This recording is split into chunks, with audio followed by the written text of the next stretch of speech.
अच्छा, अब ऐसा करते हैं, एक जनरल शेप ले लिया इस केस में अपन ने, ठीक है, स्ट्रेट लाइन नहीं है कंडक्टर, है ना, एक कोई भी जनरल शेप ले लिया और एंड कोऑर्डिनेट्स अपने को मालूम है इस कंडक्टर के, x1 y1 और x2 y2, और करंट सपोज इसमें इस डायरेक्शन में फ्लो कर रहा है, और मैग्नेटिक फील्ड फिर अपन इनटू द पेपर ले लेते हैं, इनटू द स्क्रीन, ठीक है। अच्छा, जो फॉर्मुलेशंस अपन ने निकाले थे force on conductor in magnetic field, उनको लिख लेते हैं एक बार दोबारा, I D L cross B और एक था एल क्रॉस बी, ठीक है।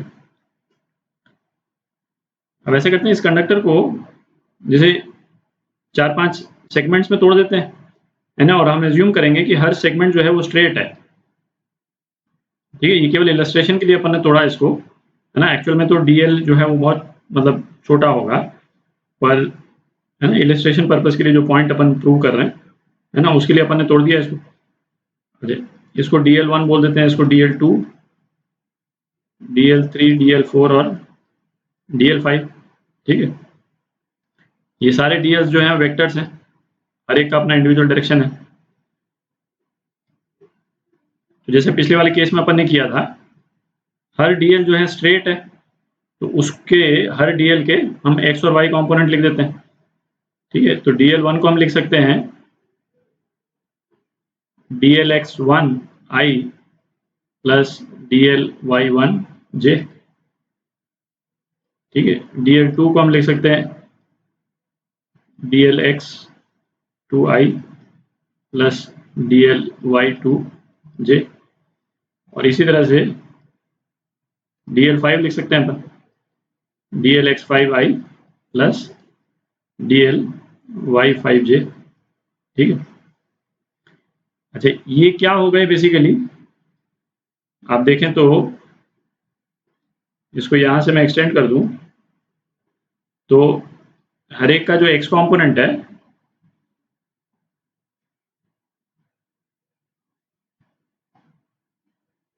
उसका मैग्नीट्यूड जो है वो यही है भाई, DLX1 इधर हो गया, फिर DLX2, x3, x4 और DLX5, ठीक है। और सेम एग्जैक्टली इसी तरह से हम इसका y कंपोनेंट्स भी लिख सकते हैं भाई, एक y कंपोनेंट ये हो गया, फिर दूसरा, ठीक है, फिर ये तीसरा और चौथा और पांचवा, ठीक है, पांचों y कंपोनेंट्स DLY5 और DL1, DL1y, ठीक है।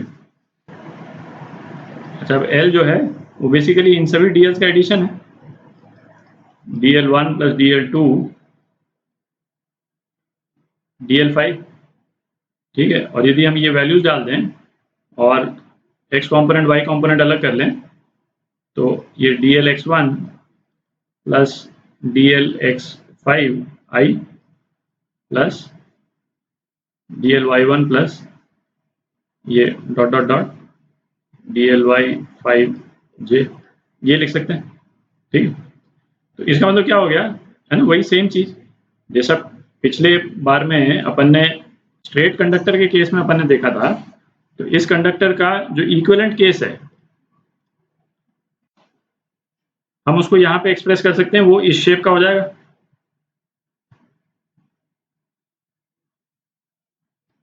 है ना। सेम ये जो पोर्शन है जिसको मैं A, B और C बोल देता हूँ, ठीक है, A, P और Q बोल देते हैं, चलिए, ताकि ये इस B से कंफ्यूज नहीं होगा।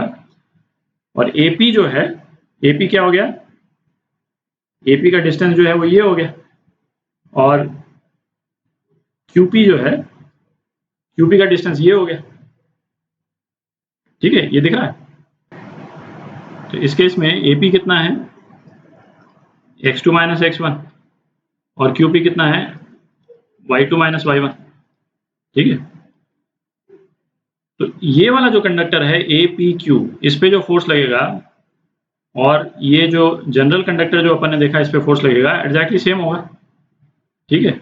और जिस तरह से पिछली बार अपन ने कैलकुलेट किया था, AP पे जो फोर्स लगेगा इस डायरेक्शन में लगेगा, और QP पे फोर्स लगेगा, इस डायरेक्शन में लगेगा, और दोनों को हम वेक्टोरियली ऐड कर देंगे।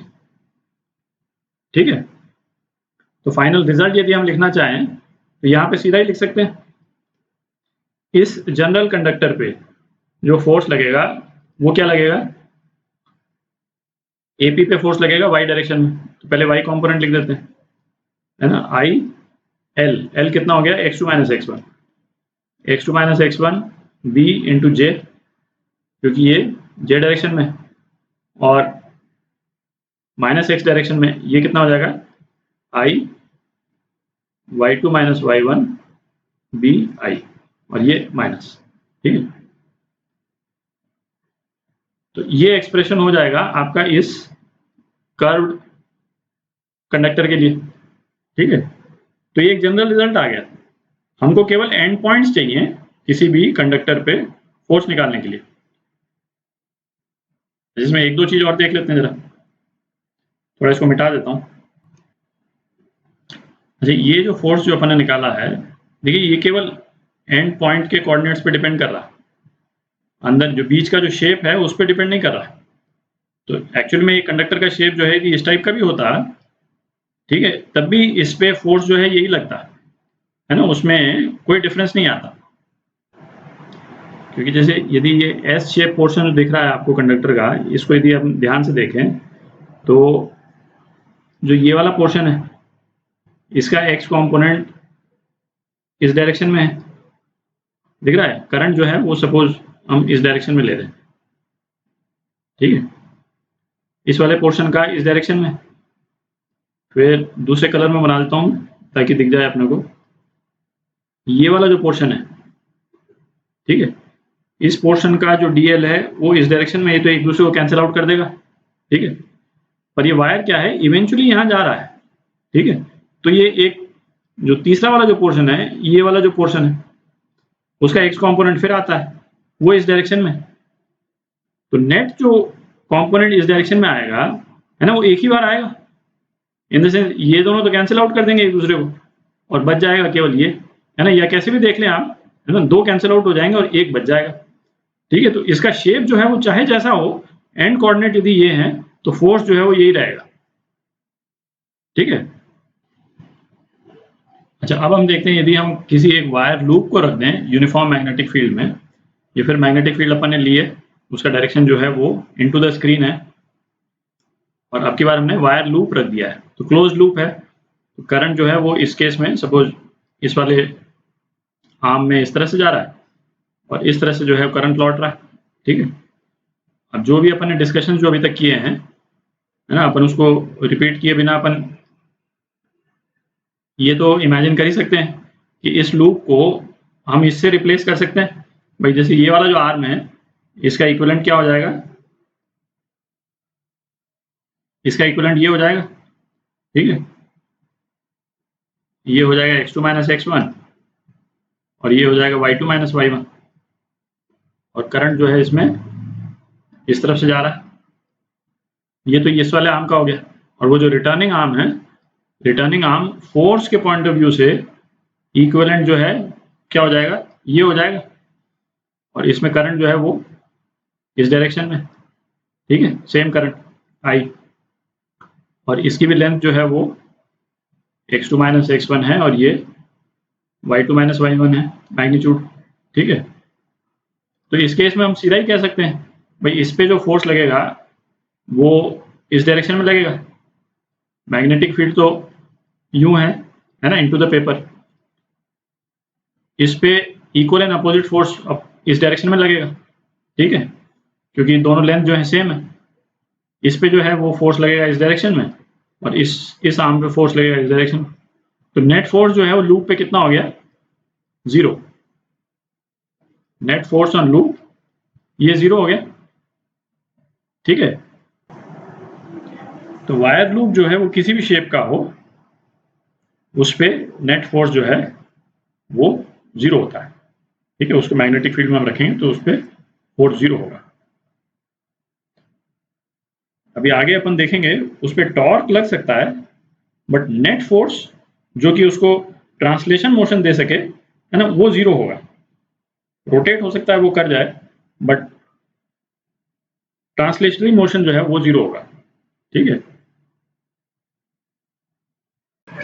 तो हमने अभी तक क्या देखा, यदि किसी भी करंट कैरिंग कंडक्टर को हम मैग्नेटिक फील्ड में रख देते हैं तो उसके ऊपर एक फोर्स लगता है। ठीक है, और वो फोर्स जो है वो किस तरह से डिफाइंड होता है, I D L cross B. ठीक है, डी एल जो है वो उस कंडक्टर का एक छोटा सा पोर्शन है और डी एल का डायरेक्शन जो है वो करंट का डायरेक्शन, मैग्नेटिक फील्ड के साथ में जो क्रॉस प्रोडक्ट होगा उसका जो डायरेक्शन है वो फोर्स का डायरेक्शन हो जाएगा। ठीक है, तो इसी रिजल्ट को यूज करके एक पर्टिकुलर सिचुएशन देख लेते हैं। यहाँ पे दो इन्फिनिट करंट कैरिंग कंडक्टर्स हैं। ठीक है, दोनों में सपोज करंट जो है इस वाले में I1 है और इस वाले में I2 है ना। इस वाले को फर्स्ट कंडक्टर बोल देते हैं, इस वाले को सेकंड कंडक्टर बोल देते हैं। इन दोनों के बीच में डिस्टेंस जो है वो d है। तो अपने को क्या निकालना है कि दोनों कंडक्टर्स के बीच में कोई फोर्स एग्जिस्ट करता है कि नहीं करता है, और करता है तो कितना करता है और उसका क्या डायरेक्शन है। ठीक है, तो कंडक्टर 2 को देखते हैं अपन। कंडक्टर 2 पे जो पहला कंडक्टर है वो मैग्नेटिक फील्ड प्रोड्यूस करेगा। किस डायरेक्शन प्रोड्यूस करेगा, इस डायरेक्शन में। ठीक है, राइट हैंड थंब रूल से आप देखेंगे तो I1 की मैग्नेटिक फील्ड जो है वो इस डायरेक्शन में होगी, उसको अपन B1 बोल देते हैं, magnetic field due to first conductor. ठीक है, तो सेकंड कंडक्टर में यदि हम कोई एक छोटा सा पोर्शन ले लें dl, इस dl का क्या डायरेक्शन हुआ, ये डायरेक्शन हुआ। ठीक है, और मैग्नेटिक फील्ड जो है वो इनटू द पेपर है। तो जो सेकंड कंडक्टर में जो फोर्स लगेगा वो किस डायरेक्शन में हो जाएगा, राइट हैंड थंब रूल से इस डायरेक्शन में हो जाएगा, इसको अपन F2 बोल देते हैं।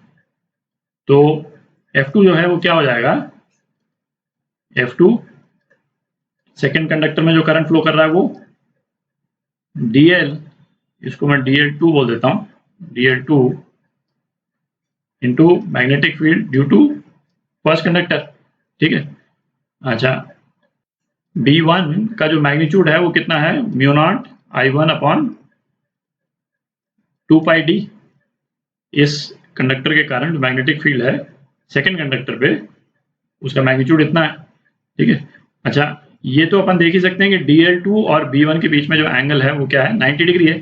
ठीक है, तो इसको अपन लिख सकते हैं I2 dl2 B1 sin 90, है ना, ये तो 1 हो जाएगा। तो ये कितना हो गया, I2 dl2 और B1 mu naught I1 upon 2 पाई d। ठीक है, तो एक और ये मैग्नीट्यूड है। ठीक, तो फोर्स पर यूनिट लेंथ यदि हम निकालना चाहें सेकंड कंडक्टर पे तो ये हो गया आपका force per unit length on second conductor. ठीक है, तो ये कितना हो जाएगा, mu naught I1 I2 upon 2 पाई d। ठीक है, तो ये फोर्स हो जाता है, जैसे ये तो अपन ने सेकंड कंडक्टर के लिए निकाल लिया, आप फर्स्ट कंडक्टर के लिए भी निकालिएगा तो एग्जैक्टली सेम रिजल्ट आएगा। आप रिजल्ट में भी देखें तो इस रिजल्ट में कोई भी चीज सेकंड कंडक्टर स्पेसिफिक नहीं है। ठीक है, I1 I2 दोनों ही आ रहे हैं, है ना, I1 दूसरे कारण से आ रहा है, I2 दूसरे कारण से आ रहा है। जब अपन फर्स्ट कंडक्टर पे फोर्स निकालेंगे तो बेसिकली सेकंड कंडक्टर के कारण फील्ड जो है वो फर्स्ट कंडक्टर पे निकाल के और फिर बिल्कुल एग्जैक्टली सेम सीक्वेंस फॉलो करेंगे तो सेम रिजल्ट आ जाएगा।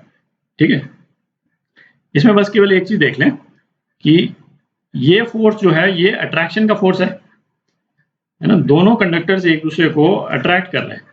F1 का क्या डायरेक्शन हो जाएगा, F1 का ये डायरेक्शन है। ठीक है, जो सेकंड कंडक्टर के कारण फर्स्ट कंडक्टर पे जो मैग्नेटिक फील्ड प्रोड्यूस होगी उसका मैग्नीट्यूड तो सेम ही होगा, बट उसका डायरेक्शन क्या हो जाएगा, डायरेक्शन ये हो जाएगा। तो हम राइट हैंड थंब रूल लगाएंगे, यदि फिंगर को I से मैग्नेटिक फील्ड की तरफ लेके जाएंगे तो F1 का ये डायरेक्शन आ जाता है। तो जब दोनों करंट्स जो हैं वो सेम डायरेक्शन में हो तो ये दोनों कंडक्टर्स एक दूसरे को अट्रैक्ट करेंगे।